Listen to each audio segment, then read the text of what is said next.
So I went out for a walk yesterday evening, Monday evening, beautiful evening in town yesterday. Went over towards Grafton Street and there was several buskers. Grafton Street's buzzing all the time, particularly at weekends, but several buskers, including a band that were really entertaining the people passing by, so much so that loads of people were up dancing to their wonderful sound. So I crossed through the Royal Hibernian Way, which is one of the ways through from Grafton Street onto Dawson Street. And Dawson Street is famous, for those of you who might not know Dublin that well, it's famous for the Mansion House, where the Lord Mayor of Dublin lives and is based. But for African students, for young African people, some of them with dreadlocks were watching one of their cell phones, one of their mobile phones, and I was walking by and I could hear the song, I could hear the sound, and as I walked past, I saw Cyndi Lauper. Do you remember Cyndi Lauper? Girls Just Want to Have Fun, from the 80s, and of course it was the USA for Africa, We Are the World was what they were playing, and Cyndi was singing her part. You know, let's realise that a change can only come when we stand together as one. She leads into Kim Carnes, and I found myself, without even realising it, singing the part as I walked by. Oh, let's realise, you know, her voice is so unique.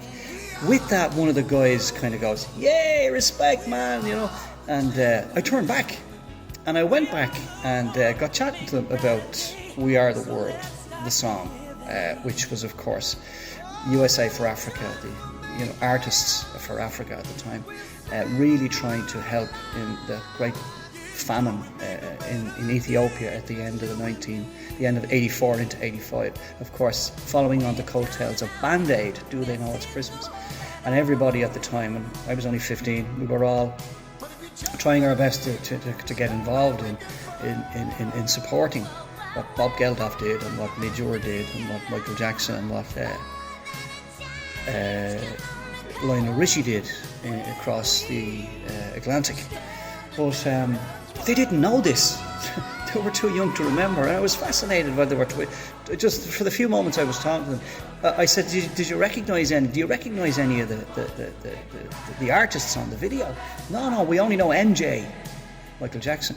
I said, "Well, Michael wrote that with Lionel Richie," and so they didn't know Kim Carnes, they didn't know, as they say, they didn't recognise Cyndi Lauper, they didn't recognise Bruce Springsteen, who was only here a few weeks ago. They didn't recognise, Ray Charles. They didn't recognise, Paul Simon and Art Garfunkel, or, they didn't. I mean, it was, to me, these were part of my growing up.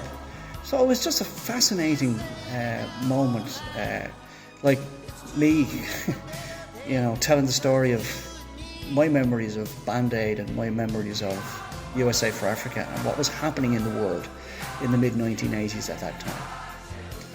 Just reminds me, maybe, let's remember all those who are still struggling with poverty, who are still, even in the year 2024, still starving, still hungry, close to home and also overseas. Let's applaud the wonderful work of young people and all who go out with NGOs and with groups to help relieve suffering. Let's pray for peace. Let's pray for justice. Let's pray for an end to the war in the Middle East and an end to the war in Ukraine. Let's pray through the intercession of St. Francis of Assisi. Lord, make us instruments of your peace. Where there is hatred, let us bring love. Where there is injury, pardon. Where there is doubt, faith. Where there is darkness, light. Where there is despair, hope. Where there is sadness, joy. And let's applaud those who try to make a difference for the better. Amen.